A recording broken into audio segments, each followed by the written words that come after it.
The Vorhak Empire stretched across 17 star systems, glittering with wealth and power.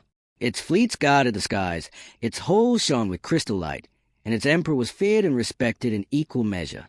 Emperor Thar was tall, broad, and commanding, his deep voice known to bend entire councils into silence. But no one beyond the palace walls knew the ache hidden beneath his crown. His only son, Prince Kepha, was mute. Born without voice, the boy grew bright and sharp-eyed, but silent as stone. From his first breath, healers and machines from many worlds tried to fix him. All failed. Kepha remained locked behind a wall no one could break. The Emperor's love for his son was fierce, but it was tangled with sorrow. In private chambers, Thar often sat with him, watching the boy's hands move in clumsy signs, a language of his own invention. The Emperor understood fragments, simple needs, small wishes, but never the full flow of his son's mind. He often wondered what great ideas, what hidden dreams, lay trapped inside. Sometimes it tormented him, the thought that an heir of his empire might never speak to his people. Could a mute prince ever stand as a voice for billions? On a journey to a neutral trade station orbiting a dying red sun, Thar made a decision. He would take Kepha along, hoping the boy might see more than palace walls. The station was a world of alien life, colors flashing, strange foods heavy in the air, voices clashing in dozens of tongues. Thar watched his son's eyes widen with wonder. Kepha drank in every sight, his amber gaze restless, curious, alive. His hands twitched with signs, trying to name things, but as always, no one understood. They entered the Celestial Crown, a bar known to welcome all kinds. The noise inside was fierce, laughter, clattering mugs, voices pitched high and low. Thar's frame bent the chairs built for smaller beings, but he sat with quiet pride. His son, smaller yet full of watchful energy, leaned forward, eyes sweeping over every detail. He longed to share what he saw, but his hand stilled. For what use were words no one else knew? The Emperor ordered, his voice booming. 2 Alaran Wises. Heads turned, whispers sparked, but most lowered their eyes quickly. The server, a human girl with auburn hair tied back, nodded and slipped away. She was ordinary by every measure, yet there was a brightness in her face, a softness in her step. Thar folded his arms, a shadow of worry pressing him. Would his son's world always remain silent? Would he never feel the ease of real conversation? Kepha's gaze followed the girl as she worked, her steps light among the noise. When she returned to their table with the drinks, she set them down gently. Her eyes lifted, meeting the prince's. She paused, and then, with smooth and practiced hands, she signed, "Hello, my name is Maya. What is your name?" The Emperor froze, his hand heavy above the glass. For a moment the universe itself seemed to halt. Kepha's body trembled, his wide eyes shining with sudden fire. Slowly, carefully, as if testing a dream, his hands lifted. He spelled it out, K-T-H-V-O-R. The bar roared on, voices and music shaking the air. But for Emperor Thar, all sound vanished. In that instant, he saw the cage around his son begin to break apart, and hope rushed through him like light piercing the void. The bar continued to hum with noise, but at Emperor Thar's table, the air felt entirely different. The great emperor, who had faced warlords and storms, now sat still as stone, his eyes locked on the young human woman who had just signed his son. For Kepha, the moment was even greater. His heart raced, his hands shook, but his face lit with joy. Someone understood him, truly understood him. Maya smiled warmly at him. Her hands moved again, smooth and confident. "That's a beautiful name. Are you enjoying your visit here?" Her fingers painted the shapes with ease, as though she had known him for years. Kepha blinked quickly, fighting back tears. Then his own hands moved, faster this time. "Yes, this place is amazing. I have never seen so many people together. So many different kinds." The boy's hands flew with life, as though his silence had never existed. For 17 years, his words had been trapped, bottled up, heavy inside him. Now, at last, they poured out. Maya followed every motion, nodding and smiling, her eyes never leaving his. Emperor Thar, for once in his long rule, found himself speechless. His glass sat forgotten. His son, once thought cursed with silence, was laughing with his hands, sharing secrets of his heart with a stranger. Star felt his chest tighten, not with grief, but with something strange and new, hope. The Emperor finally leaned forward, his deep voice trembling. How? How do you know this hand speech? His words came slowly, as though pulled from deep water. Maya looked at him gently, switching to spoken words. It's called sign language, Your Majesty. Humans use it to talk with people who can't hear or speak. My younger brother is deaf. My family learned so we could all share our voices with him. He always told me silence does not mean nothing. It means you speak differently. Star's eyes narrowed, but not with anger, with shock. 17 years of searching. 17 years of healers, surgeries, machines. He had flown to distant stars, begged the best physicians in all systems. Not one had ever said these words. Not one had told him his son didn't need fixing. He needed understanding. Kefir had not noticed his father's turmoil. His hands flashed again, clumsy yet eager. I think about many things, but no one understands them. My father tries, but it is hard. His eyes shone as he signed, each word bursting with years of silence breaking apart. Maya watched his hands and nodded.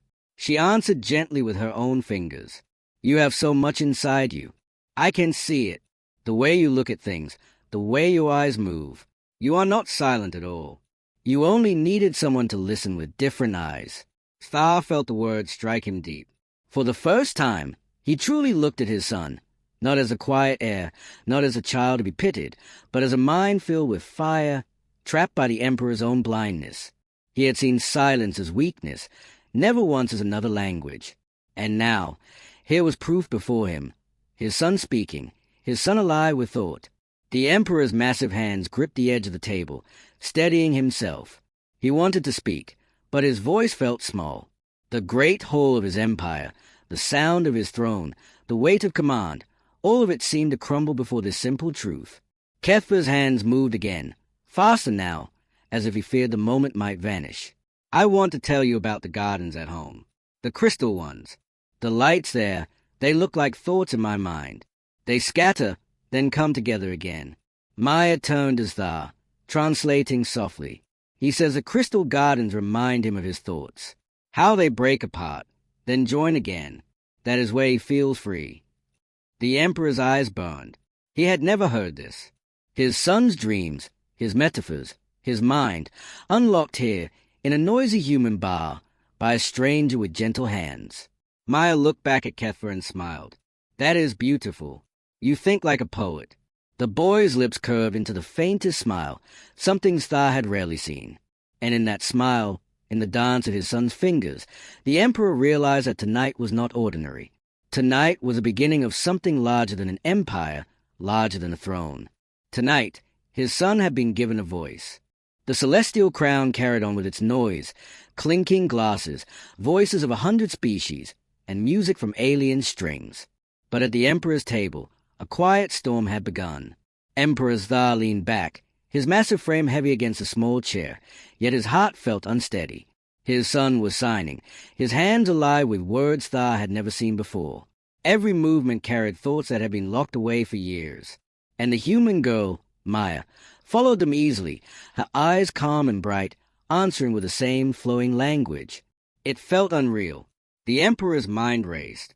He had traveled to 17 systems, begged the finest surgeons, pleaded with machines that promised miracles. Each one had failed. They all said the boy's silence was a problem to be fixed. Yet this girl, this ordinary server in a noisy human bar, had done what none of them had done. She had given his son a voice, not through medicine, but through understanding. Finally, Star found his own voice. You speak with your hands, this sign language. How many humans know it? His deep voice trembled, not with fear, but with something close to desperation. Maya turned to him, her hands still and respectful as she spoke aloud. Many, Your Majesty. On earth, it is common. We use it with those who cannot hear or speak in the usual way. My brother was born deaf, so my family learned. It is not rare among us. There are schools, teachers, even communities built around it. It is not a cure, it is another language, another way to be heard. Her words struck the Emperor harder than any blade. Another language. That was all it had ever been. Not a curse, not a weakness, just a language he had never thought to learn. Kefir's hands moved quickly, almost urgent. Tell him, tell my father that I want to learn more, that I want this language fully, not just signs I made. His amber eyes shone with excitement, his whole body leaning forward. Maya smiled softly and translated. He wants to learn more, Your Majesty. He wants to study this language properly, not just with the signs he invented. He is ready. Thar swallowed hard. His throat, so used to commanding armies and silencing debates, now struggled to form a simple truth. He looked at his son, really looked at him, not as a burden, not as an heir trapped in silence, but as a young man whose mind had been waiting for this bridge. A boy full of wonder, full of thought, who had never been broken, only misunderstood. Could teachers of this language come to Vorhack space? Thar asked, his voice quieter than the hum of the bar. Would they travel across stars for such a purpose? Maya's eyes softened, and her lips curved into a small smile. If it is to help someone like your son, I think many would come. The deaf community on Earth believes communication is not a barrier. It is only another path. They believe silence is never empty. It is a different kind of sound. The Emperor's chest ached. For years, he had been blind. He had seen silence as weakness, not as another voice. He had searched for cures when all his son needed was to be understood. And now, here was the truth, spoken by a young woman from a small blue world, in a bar filled with strangers. Kefir signed again, faster, his movements full of life. I want to tell you about the Crystal Gardens again. Father, I want to describe them properly, not half with broken signs. If I learn this language, I can show you all of it, everything I feel there. Maya translated softly, her voice warm. He says he wants to tell you about the Crystal Gardens again, but fully this time.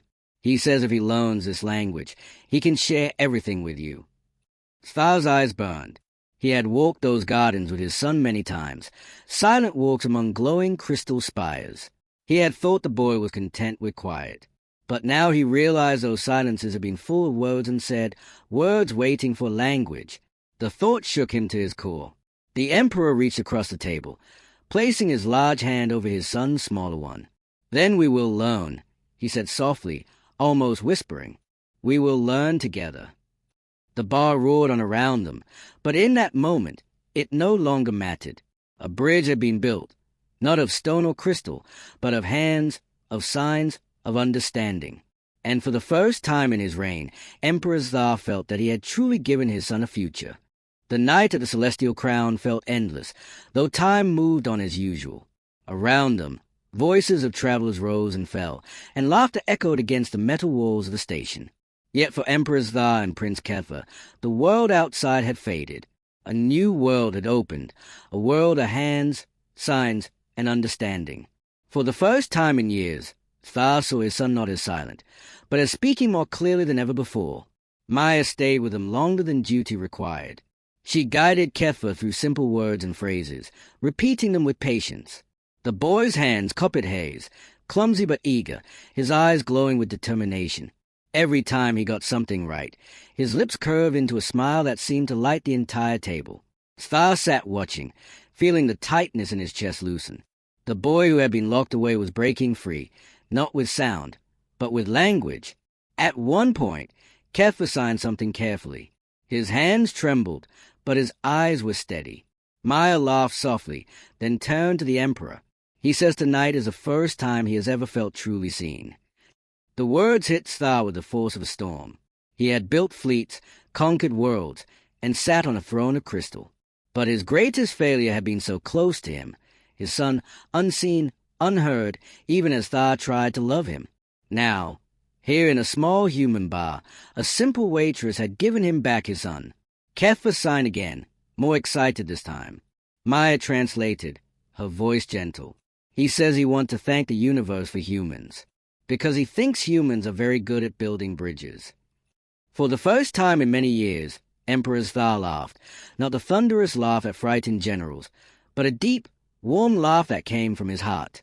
His hand rested on his son's shoulder. Yes, he said softly, bridges.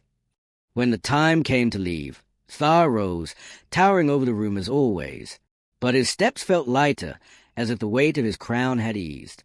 Kefva lingered, his hand signing quickly to Maya. She answered with a smile, her fingers dancing with ease. Thar did not need the words to know what was said. Gratitude, joy, and a promise of return were written in every gesture. In the weeks that followed, whispers spread across the empire. The emperor had changed. He called for human teachers to be brought to Vorhak space. He demanded scholars study sign language and help build a system for his people. For the first time in history, the empire sought knowledge not of weapons or power, but of understanding. And leading it all was Prince Kefva. At first, many doubted. A mute prince's heir? A boy who spoke only with his hands? But those doubts melted as Kefva grew in confidence.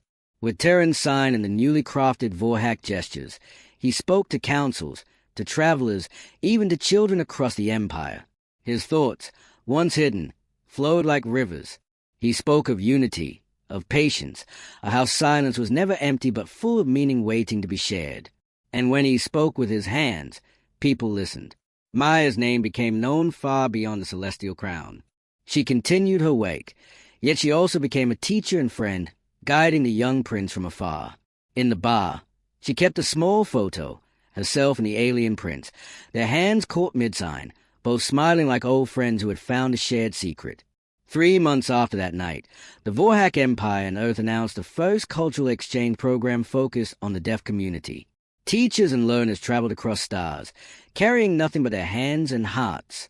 For the first time, two worlds connected not through fleets or treaties, but through understanding. And in the quiet of the palace gardens, where crystals glowed like scattered thoughts, Emperor Thar often walked beside his son. The boy's hands moved with grace now, shaping words in the air. Thar followed, learning slowly, but learning. For every sign, he discovered a new piece of the son he thought he had lost. No cure had ever been needed, only a bridge. Sometimes, the greatest discoveries were not in distant galaxies or hidden weapons. Sometimes, they were as simple as learning to see the language that was already there. And for Emperor Thar, the greatest victory of his reign was not the conquest of worlds, but the moment he finally understood his son.